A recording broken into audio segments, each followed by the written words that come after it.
Hey everybody, welcome to Truth Be Told. Thanks very much for listening in. I wanted to take some time in this episode to reply to an email that I got a while ago.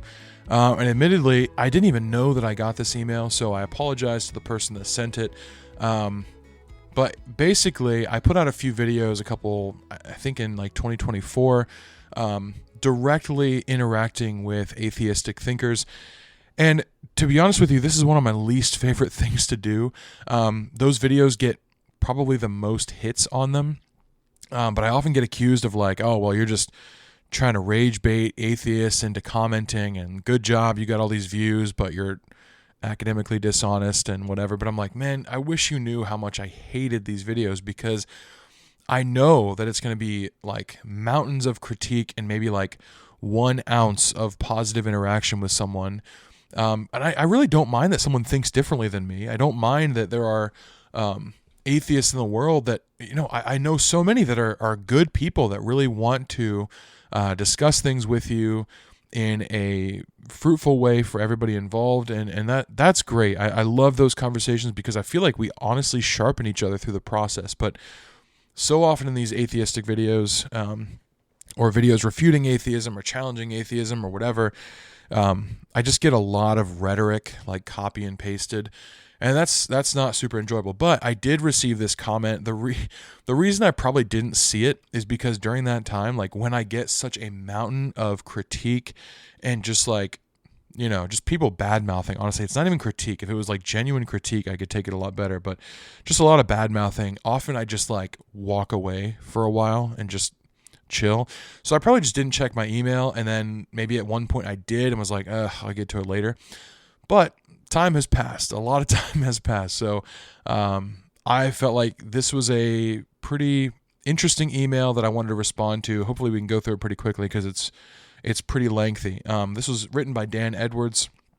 I don't know, maybe he's still not listening or not listening anymore or whatever, but I apologize for taking so long to reply, but I thought he brings up a lot of very strong atheist points, or at least common ones, and so it was worth responding, both for atheists who have these questions over and over again, because I think his core question is one that respectful atheists will ask, but also for my Christian followers who might find themselves in similar situations as they share their faith with others and come across those that don't believe like they do or actively hate what they do. But this is what Dan writes. I just finished watching one of your YouTube videos. By the way, we're going to go read through parts of it, and then I'll kind of break it up into sections and respond like as I get to certain points. I just finished watching one of your YouTube videos. I do applaud you for your communication and articulation. It's very kind.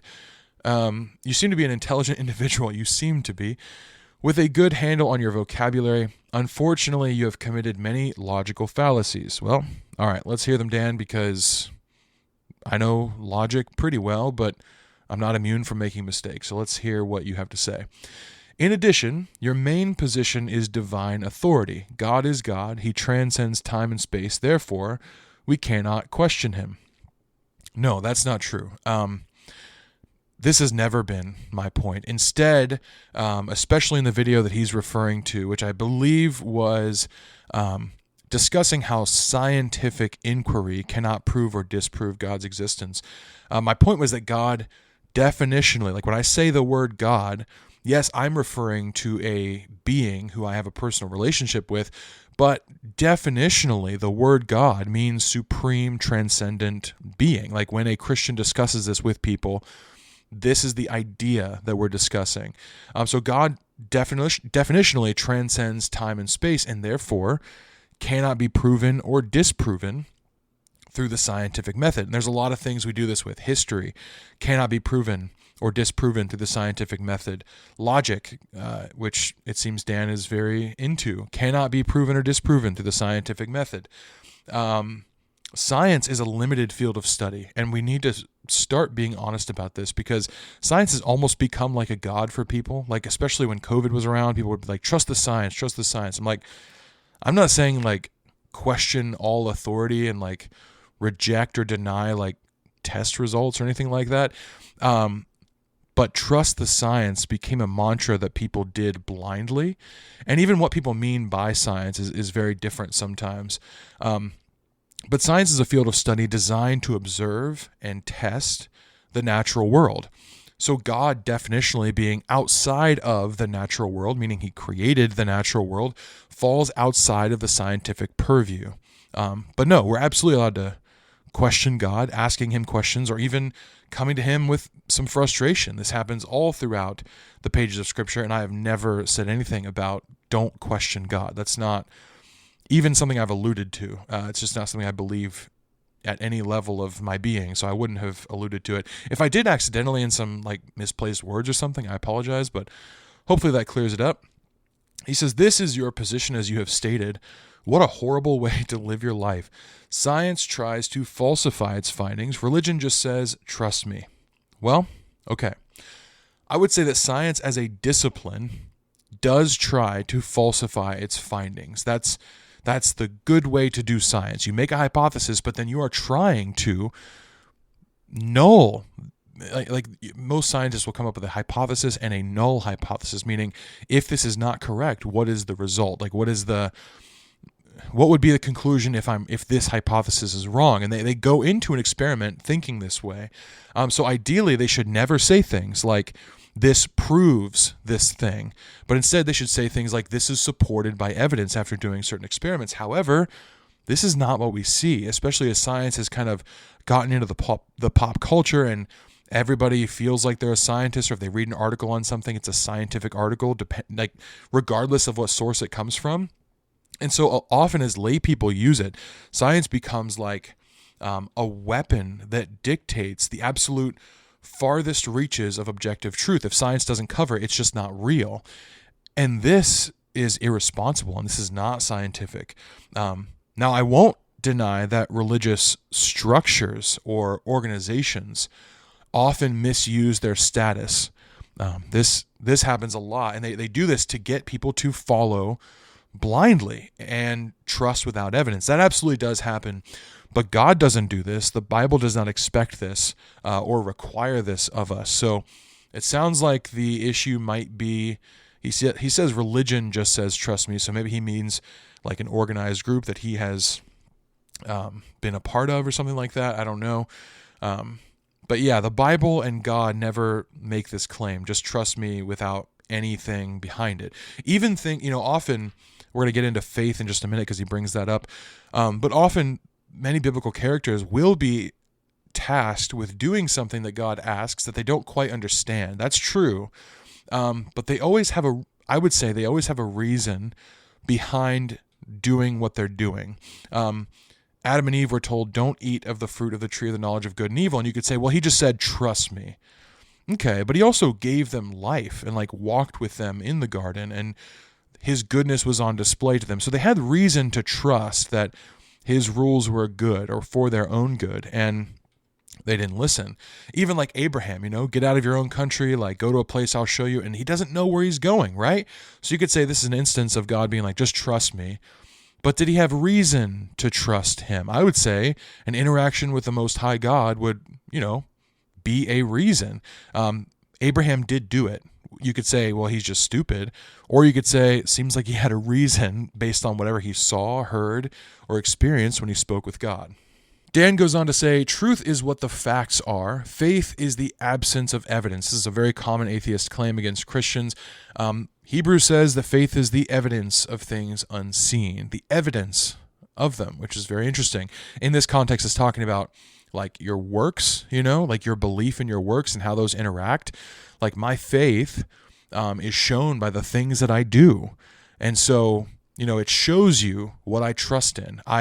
Abraham moving and acting and leaving his country and leaving his family behind showed that he trusted what God was saying and who God was. So his faith is the evidence of the thing unseen, meaning his belief or his trust in God. And interestingly, even the word that was translated faith in the Greek is very closely, etymologically in the Hebrew, tied to the word truth or trust.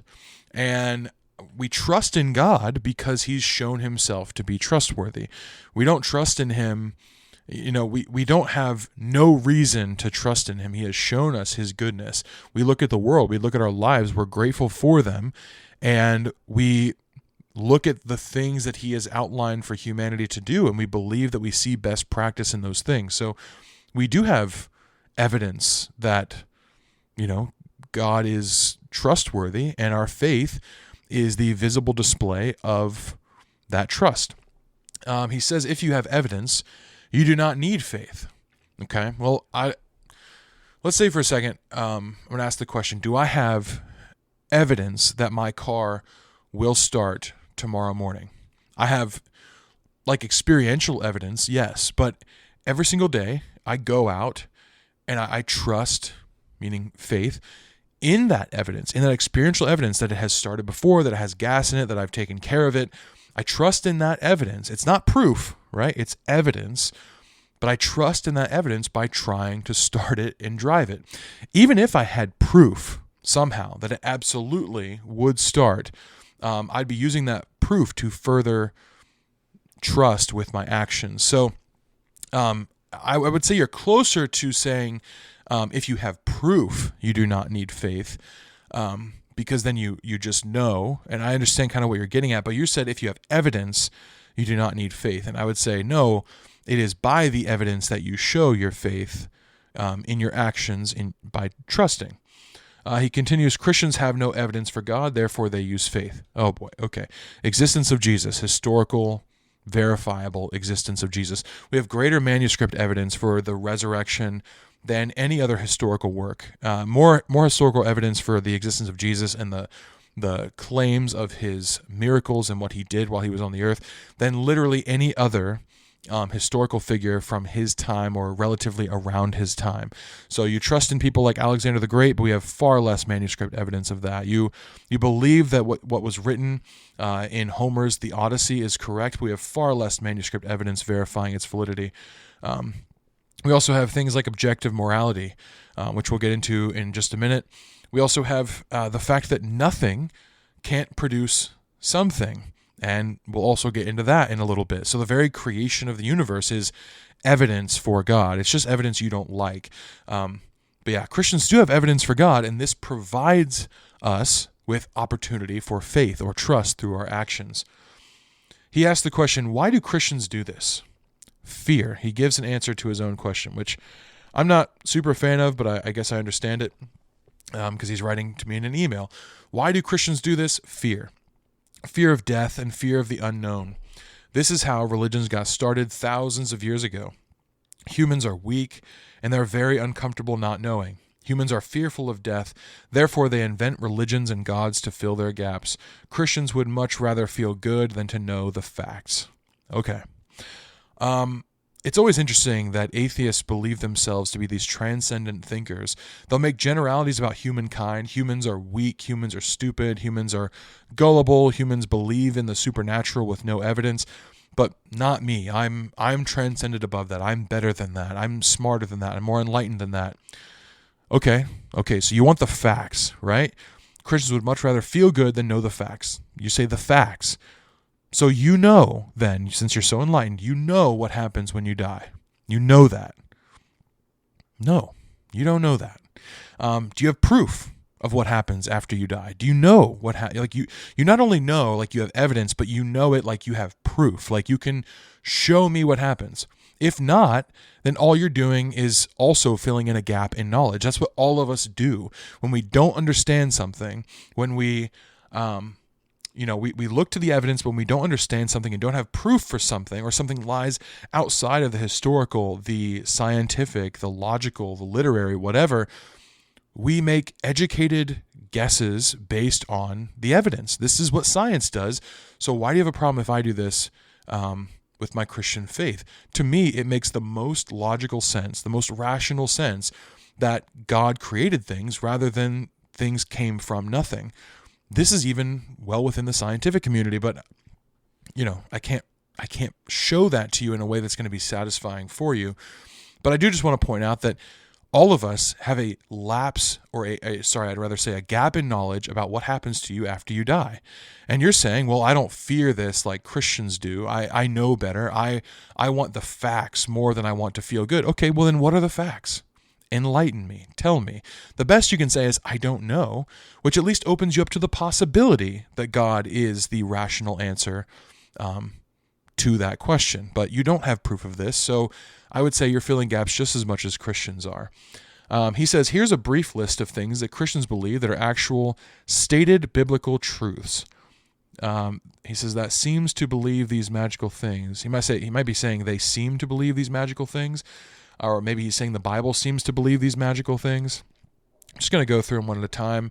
I'm not going to walk through every single one of these. I think many of them can be kind of grouped together.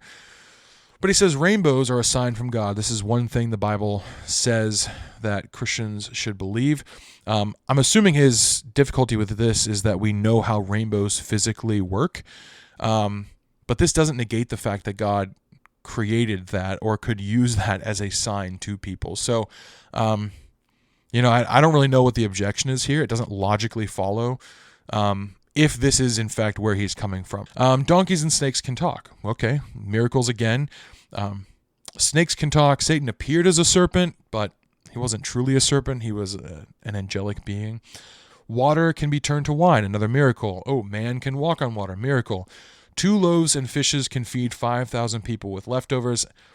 This, I think, points out that this person has been an atheist for a long time and is just kind of throwing stones at this point, because he doesn't even quote the Bible very well. 5 loaves and 2 fish, not just 2 loaves and fishes, but 5 loaves and 2 fish. The belief is that they can be multiplied to feed people with leftovers, not that you had just 5 and 2 and, everyone took like a molecule of bread or fish. But that, no, they were multiplied. I believe this is a miracle. A man can spend 3 days in the belly of a fish and survive. I'll up the ante here in a couple different ways. For one, God prepared the fish in some way. Even that was miraculous. Whether he created the fish or caused it to be hungry or brought it to that position in the ocean, I don't really know. At some point along the line, he created the fish. But another way we can up the ante here is that I don't even believe that Jonah lived in the fish for 3 days. I believe that he died and was resurrected. So, miracle. But, we're going to get into that in just a second. He says sticks can be turned into snakes. Miracle. Jesus has a flying white horse in a return through the atmosphere one day. Metaphoric language, but sure, miracle. I do believe Jesus will descend through the clouds just like he left through the clouds. If he does it on a horse or something that looks like a horse, that'd be pretty sweet. I kind of hope that happens, but I do believe metaphoric language is being used.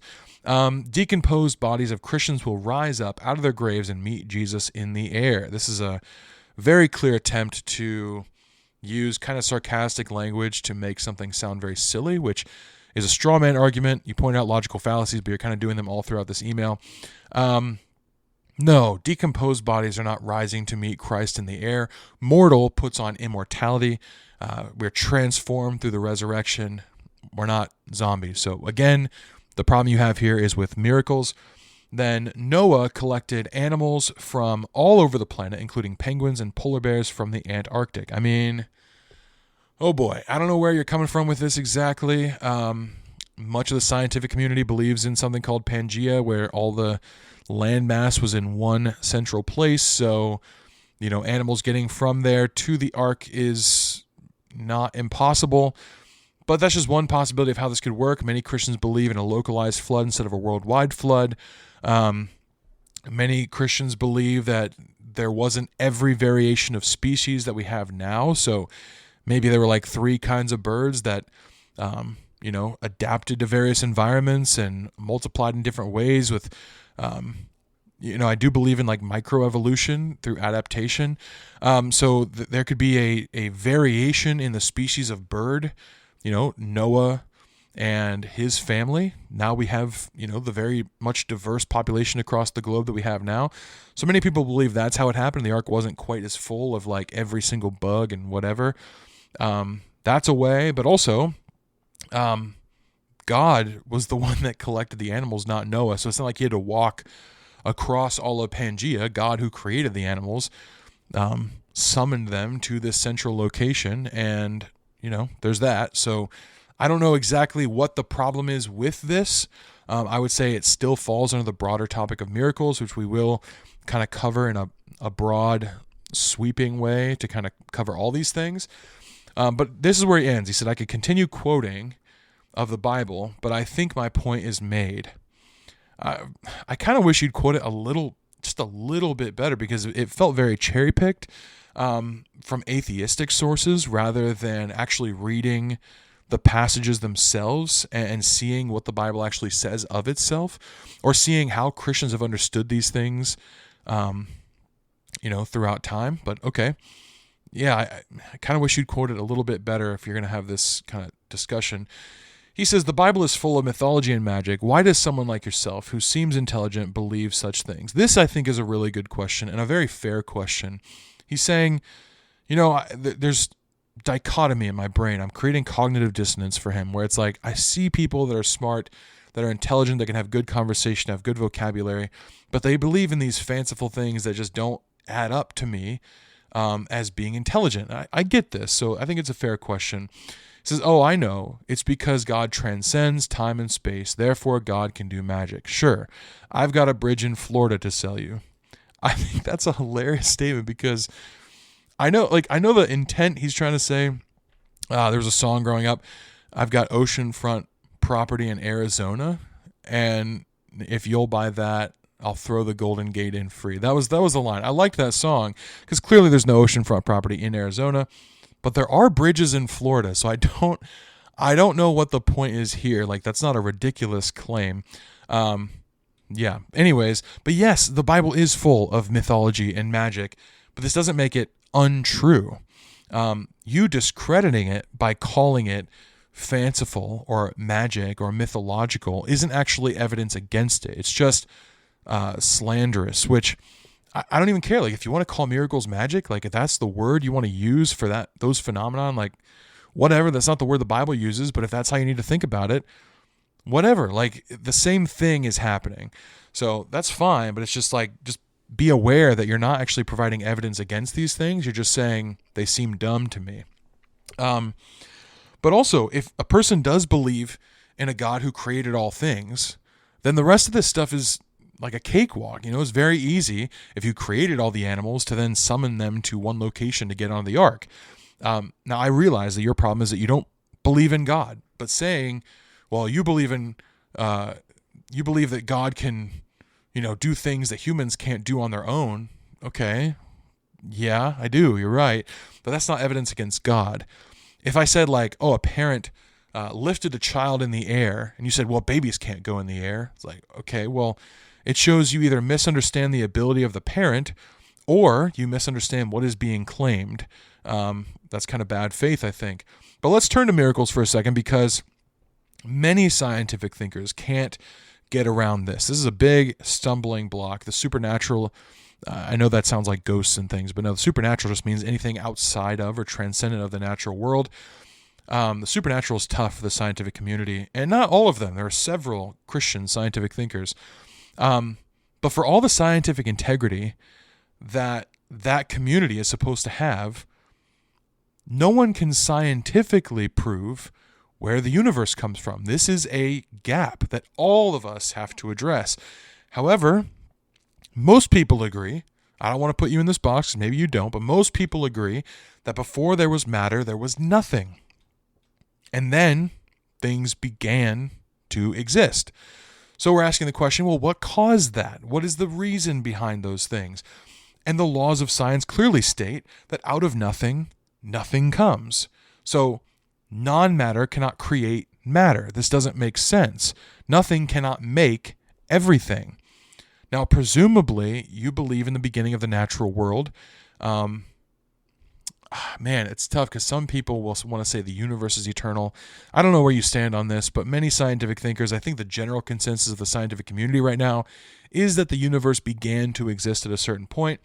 But if you believe this, then in some weird way, you do believe in the supernatural, because whatever was creating this, whether it was nothing or God, was outside of the natural world. So something had to supernaturally happen in order for this to occur.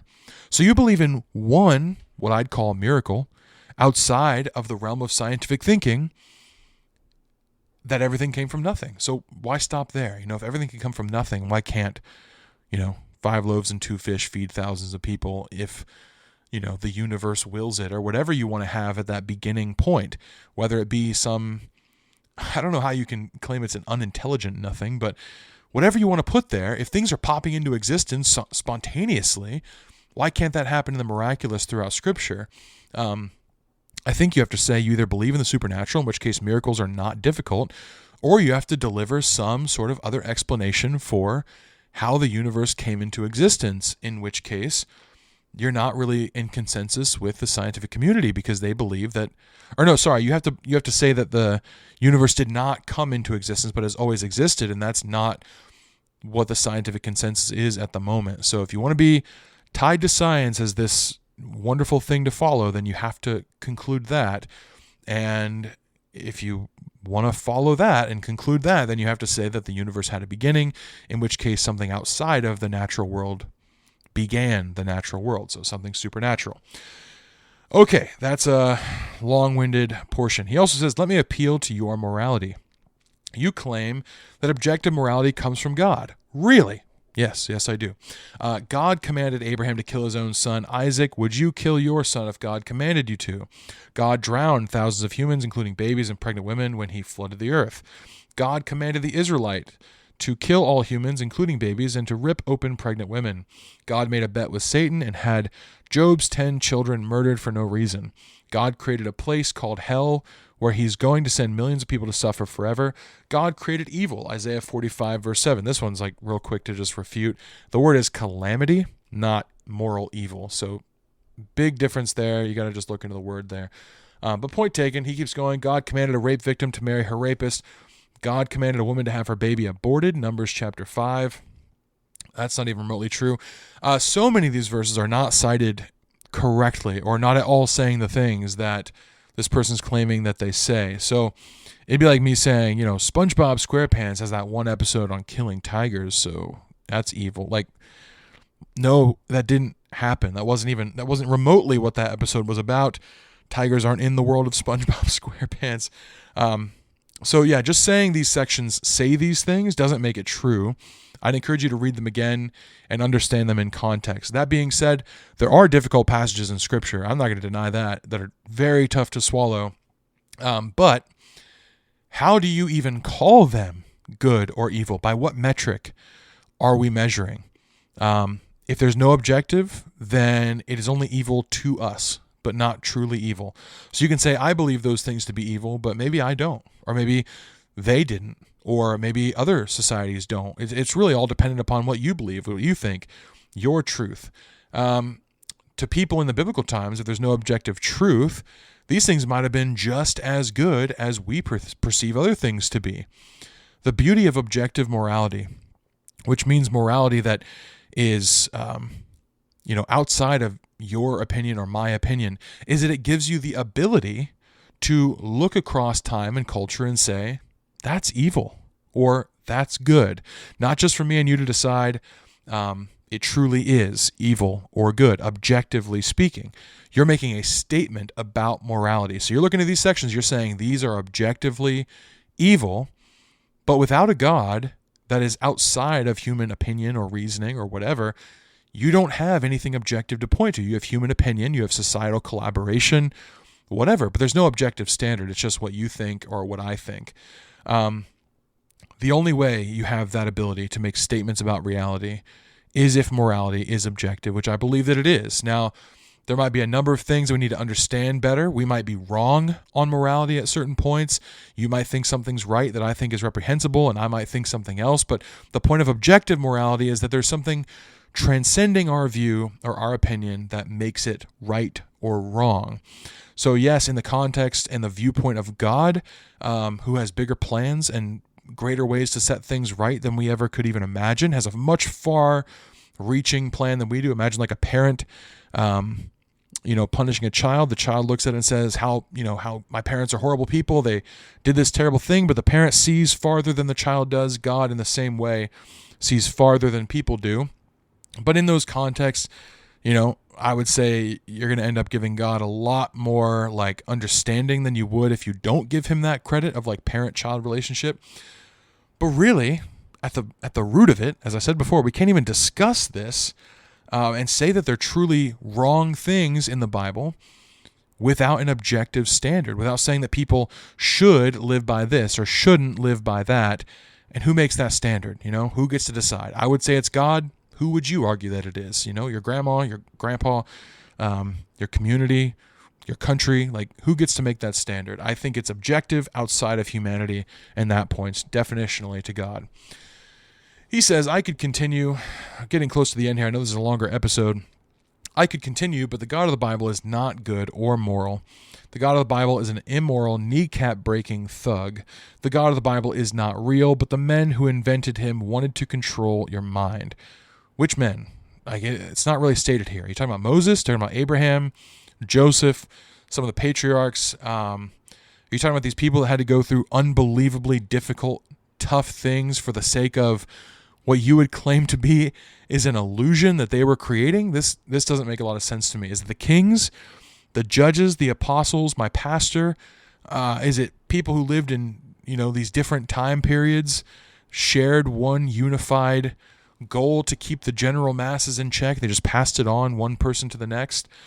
This is like what you're describing is a secret society of people who wanted power so badly that they never once slipped up or had conflict of interest between each other that exposed them.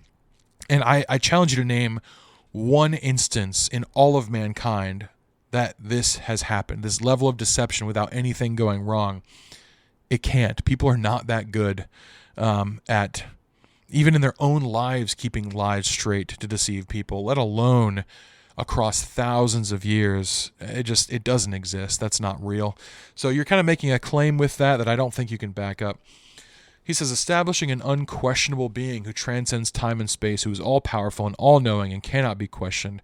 Well, isn't that convenient?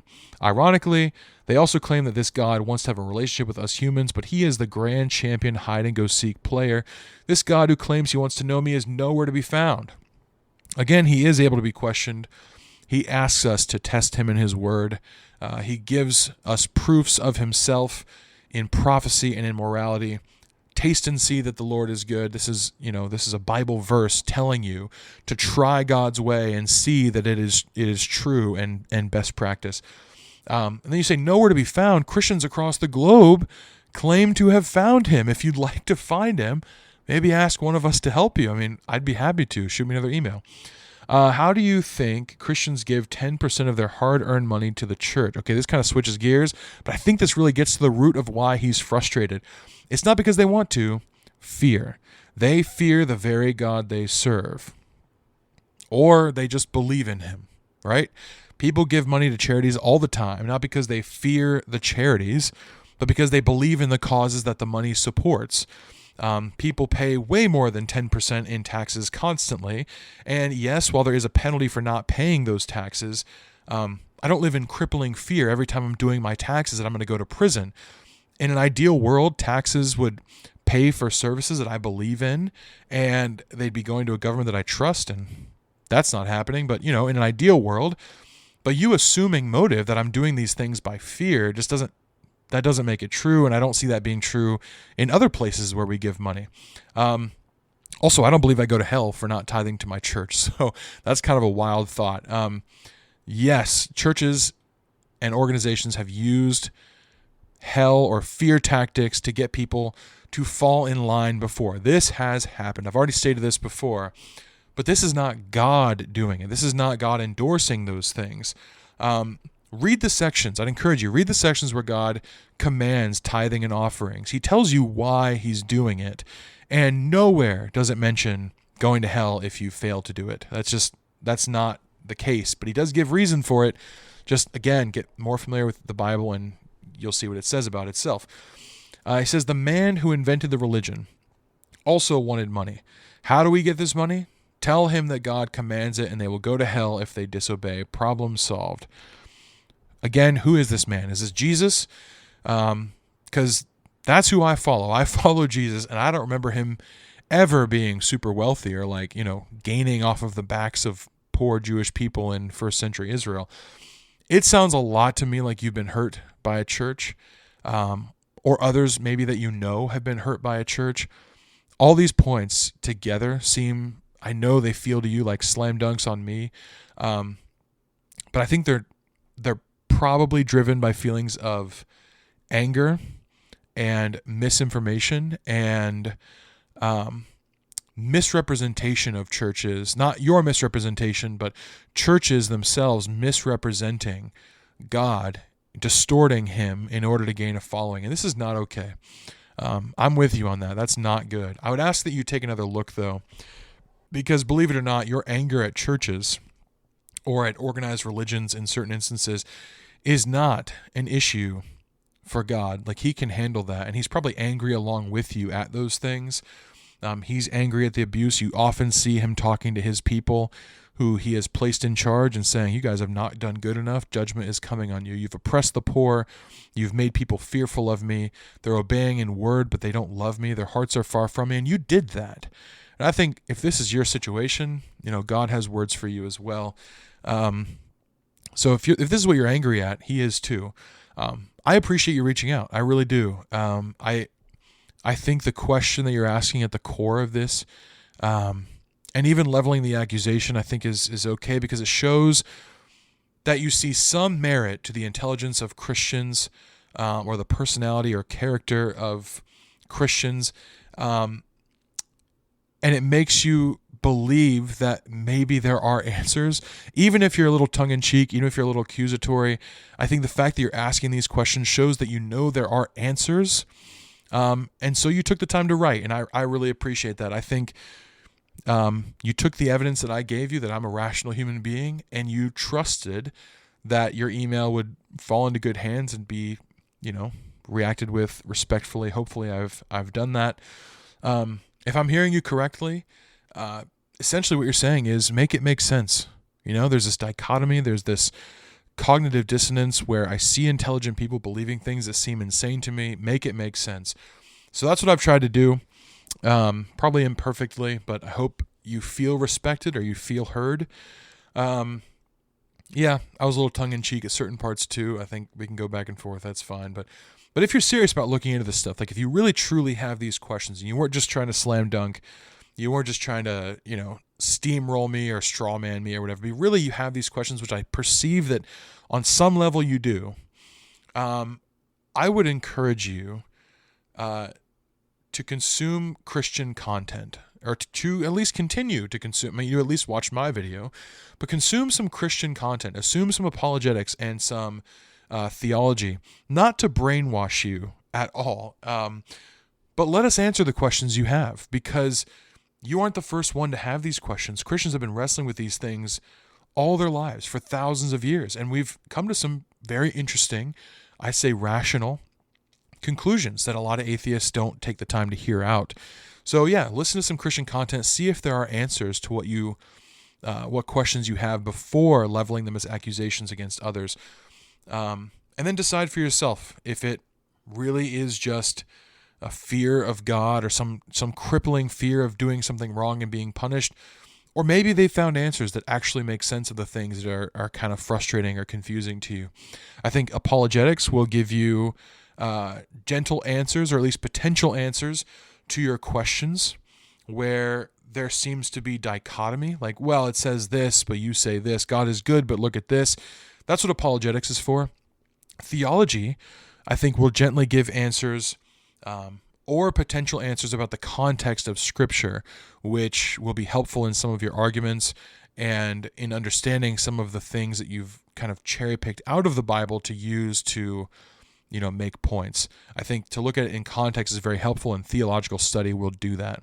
It's very clear that you're well-versed in atheistic rhetoric, but try steel-manning Christianity for a while so that when you're facing it, like if you're right, I think we're both trying to seek truth here. So I need to steel man your arguments and you need to steel man mine. Look at Christianity and build it up to the strongest it could possibly be before you begin attacking it. And then you're facing the most honest version of it. And I would like to do the same. I think, like I said, if you and I are both pursuing truth, then I want to do this for atheism as well. I don't want to just fall in line with teachings that are flawed and not logically sound. So I think we both have work to do to study the other person's side and argument so that we can come to the table with respect for each other and actually have a good discussion. Hopefully that's what you've seen that I've done here. If you're an atheist, if you don't feel represented by the questions that Dan asked here, feel free to drop more in the comments.